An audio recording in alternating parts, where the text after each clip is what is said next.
Assalamualaikum warahmatullahi wabarakatuh. Perkenalkan, nama saya Tiara Aprilani, NIM C24180092. Pada video kali ini, saya akan menjelaskan mengenai perhitungan yang ada dalam praktikum responsi analisis makanan ikan. Aspek yang dianalisis terdiri dari indeks bagian terbesar, luas relung makanan, tumpang tindih relung, panjang usus relatif, hubungan volume makanan dengan panjang tubuh ikan, serta indeks isi lambung. Untuk melakukan perhitungan terhadap aspek-aspek tersebut, kita membutuhkan data seperti pada gambar. Di sini kita memiliki data makanan ikan dari ikan suwangi jantan. Makanan ini terdiri dari makanan mikroskopis dan makanan makroskopis. Ada nomor ikan yang terdiri dari 3 ikan, panjang total, bobot ikan, jenis kelamin, panjang usus, organisme, ada yang mikroskopis dan makroskopis, serta jumlah makanan setiap ulangan yang terdiri dari 3 ulangan, rata-rata jumlah organisme pada setiap ulangan, serta volume dari tiap-tiap organisme yang ditemukan. Selanjutnya kita membuat tabel. Tabel ini terdiri dari nomor organisme yang ditemukan, baik organisme mikroskopis dan makroskopis, serta kolom yang terdiri dari J1, J2, J3. Ini disesuaikan dengan organisme amatan, dan V itu volume, VI itu persentase volume jenis ke I, OI yaitu persentase frekuensi kejadian makanan jenis ke I, VI dikali OI, tinggal kita kalikan saja, IP itu indeks preponderance, PIJ yaitu proporsi jenis ikan ke I yang dengan jenis makanan ke J, serta PIJ dikuadratkan. Selanjutnya kita akan mengisi tabel J1, J2, dan J3. Nah, seperti kita ketahui sebelumnya, kita sudah dapat data seperti ini. Nah, untuk mengisinya, kita lihat dari tiap organismenya. Misalkan organisme Trichodesmium. Organisme Trichodesmium, dia teramati pada ikan jantan yang pertama, sebanyak rata-ratanya 2. Nah, kita tulis di sini, ikan jantan yang pertama dengan rata-rata 1, Nah, untuk organisme selanjutnya, misalkan Cytoceros. Organisme ini teramati di ikan pertama, ikan kedua, dan ikan ketiga. Nah, kita lihat masing-masing rata-ratanya ada berapa. Di organisme yang pertama, ikan pertama, dia rata-ratanya 2. Kita taruh di sini. Di ikan yang kedua, dia rata-ratanya 3. Di ikan yang ketiga, dia rata-ratanya 3. Selanjutnya seperti itu, sampai organisme makroskopisnya juga. Setelah kita menyelesaikan untuk mengisi tabel J1, J2, dan J3, selanjutnya kita mengisi tabel volume. Nah, ini bisa kita dapatkan dari data sebelumnya. Di sini sudah ada. Nah, misalkan nih, contohnya organisme Trichodesmium. Organisme ini teramati pada ikan yang pertama dengan volume 0,0041. Selanjutnya kita tulis nih volumenya di sini. Nah, contohnya untuk organisme yang teramati di 3 ikan Cytoceros. Nah, untuk volume yang di sini adalah volume gabungan dari yang teramati pada organisme 1, organisme 2, dan organisme 3. Seperti itu selanjutnya. Nah, selanjutnya setelah kita mendapatkan seluruh hasilnya, kita jumlahkan seluruh volume yang ada di ikan tersebut, volume organisme yang ada di ikan tersebut. Nah, setelah kita mengisi tabel volume, selanjutnya kita mengisi tabel VI. Tabel VI ini rumusnya adalah total volume yang tiap organisme dibagi dengan sigma dari total volume, yaitu yang ini. Nah, kemudian dikali 100. Contohnya adalah organisme Trichodesmium. Organisme ini memiliki volume 0,0041 dan volume totalnya 4,5122 mili. Kita bagi 0,041 dengan 4,5122. Hasilnya adalah 0,0091. Kemudian seterusnya. Intinya adalah volume dari tiap-tiap organisme ini dibagi dengan volume seluruhnya. Kemudian kita dapatkan seluruh hasil VI-nya. Selanjutnya adalah OI. OI ini kita dapatkan dari melihat frekuensinya.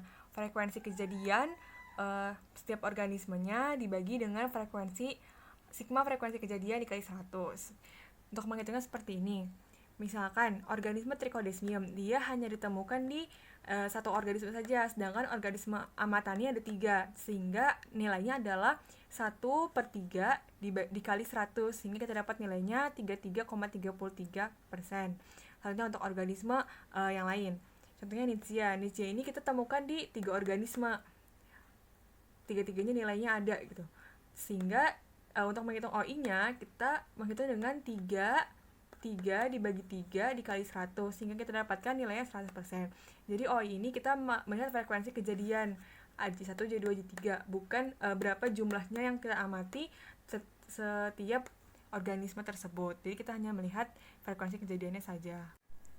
Nah, setelah kita mendapatkan nilai VI dan OI, kita bisa untuk mendapatkan nilai VI dikali OI. Tinggal kita kalikan saja, kemudian kita jumlahkan seluruhnya, sehingga kita dapat nilai 5925,3795. Nah, selanjutnya kita dapat nih mencari nilai IP atau indeks preponderance-nya dengan rumus VI dikali OI dibagi sigma VI dikali OI. Contohnya pada organisme Trichodesmium. Organisme Trichodesmium memiliki nilai VI kali OI 0,3029. Nah, selanjutnya ini kita bagi dengan nilai seluruhnya 5925,3795. Lalu kita dapat hasilnya 0,0051. Semua rumusnya sama untuk keseluruhan. Dan setelah kita dapat nilainya, kita bisa untuk menjumlahkan nilai IP-nya, yaitu sebesar 100. Seperti itu. Nah, selanjutnya kita akan mencari PIJ serta PIJ kuadrat. Nilai PIJ ini kita bisa dapatkan dari rumus total persentase volume organisme dibagi total persentase organisme dikali 100. Nah, nilainya ini kita contohnya pada organisme Trichodesmium. Misalkan nilai pada organisme Trichodesmium itu 0,0091, terus lalu dibagi 99,9998. Nah, itulah nilai PIJ-nya. Selanjutnya kita cari untuk masing-masing organisme. Dan untuk cari PIJ kuadratnya, kita hanya tinggal mengkuadratkan dari masing-masing nilai PIJ ini.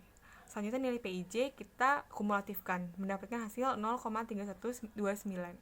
Nah, untuk melihat makanan terbesarnya, kita bisa untuk membuat diagram pie seperti ini. Diagram ini bisa kita masukkan nilai dari beberapa organisme yang memiliki nilai tertinggi. Misalkan di sini ada potongan udang, tercerna, udang, dan potongan ikan. Bisa kita lihat di sini, ini adalah nilai dari udang. Udang memiliki nilai 27, atau misalnya kita buatkan menjadi 28. Dia memiliki porsi sebesar ini. Selanjutnya untuk yang 10% adalah potongan ikan, yang 25% adalah potongan udang, kemudian yang tercerna sebanyak 37%. Nah, dari hasil-hasil ini kita bisa untuk menginterpretasikannya bahwa ikan suwangi jantan ini dia tidak memiliki makanan utama, karena syarat dari makanan utama adalah proporsinya harus melebihi dari 40%. Seperti itu.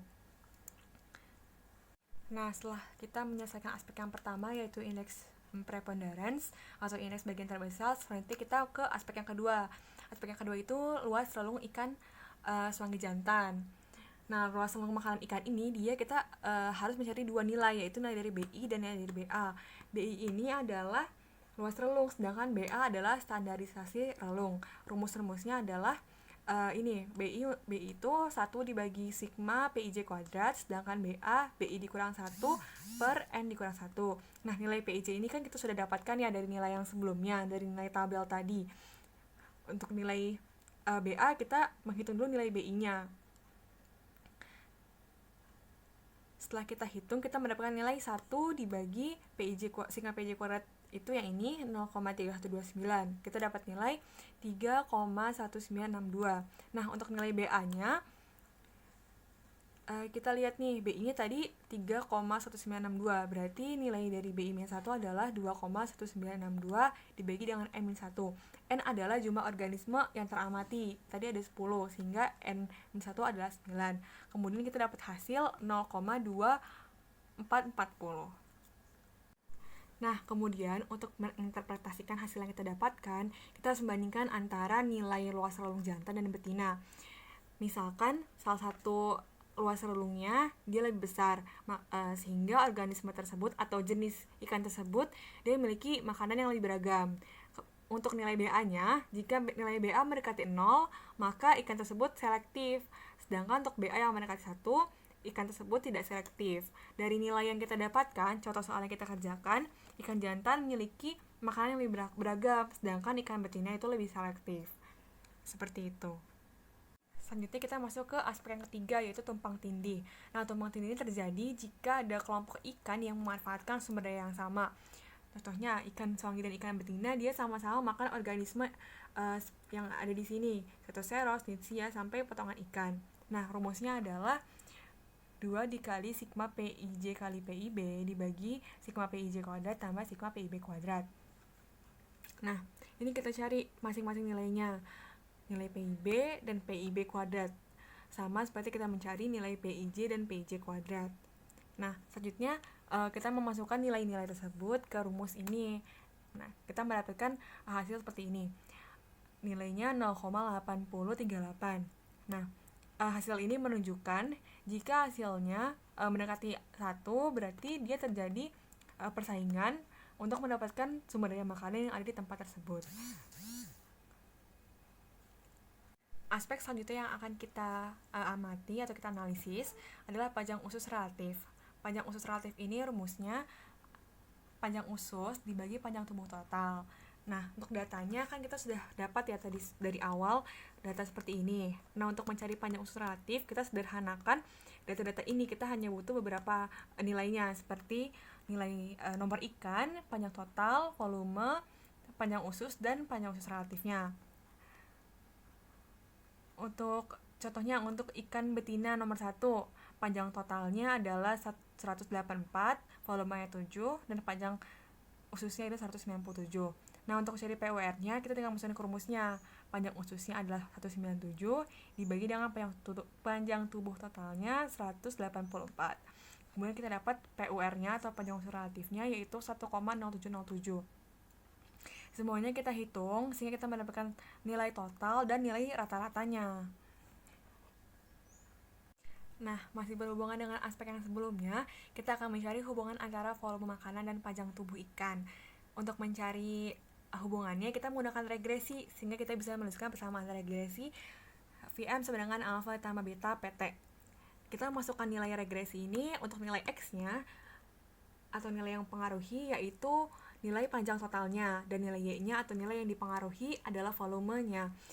Misalkan kita ingin mencari yang jantan, nilai A atau nilai interceptnya setelah kita regresi, kita mendapatkan nilai 4,2171 dan nilai slope atau nilai B-nya minus 0,0164, sehingga bisa kita tarik kesimpulan bahwa volume makanan ikan jantan dipengaruhi oleh panjang tubuh sebesar minus 0,0164. Seperti itu. Nah, ini adalah aspek yang terakhir, yaitu indeks isi lambung atau ISC, Index of Stomach Content. Rumus dari ISC yaitu SCW dibagi BW dikali 100. SCW ini sama content weight atau berat isi lambung, dibagi BW yaitu body weight atau bobot keseluruhannya. Nah, dari data yang kita udah miliki, nah kita bisa mensederhanakan nih, kita cuma butuh nomor, bobot, volume organisme yang ini, dan nilai ISC-nya. Untuk organisme jantan nih, kita kan punya 3 ikan jantan ya. Jantan yang pertama dia punya bobot 59 dan punya volume organismenya 0,8761. Kemudian kita cari nilai ISC-nya, yaitu nilai 0,8761 dibagi 59, dapat hasilnya 1,4849. Nilai ini bisa kita cari untuk keseluruhan organismenya. Kemudian kita bisa mendapatkan maksudnya keseluruhan ikannya. Kemudian kita bisa mendapatkan nilai rata-rata sebesar 3,4679. Nah, setelah menyelesaikan indeks isi lambung, kita sudah menyelesaikan nih ke 5 aspek yang akan kita hitung dalam praktikum responsi analisis makanan ikan. Oleh karena itu, jika ada kesalahan dalam video ini atau salah-salah kata, saya mohon maaf. Semoga video ini bisa dipahami dan diambil yang baik-baiknya. Terima kasih. Wassalamualaikum warahmatullahi wabarakatuh.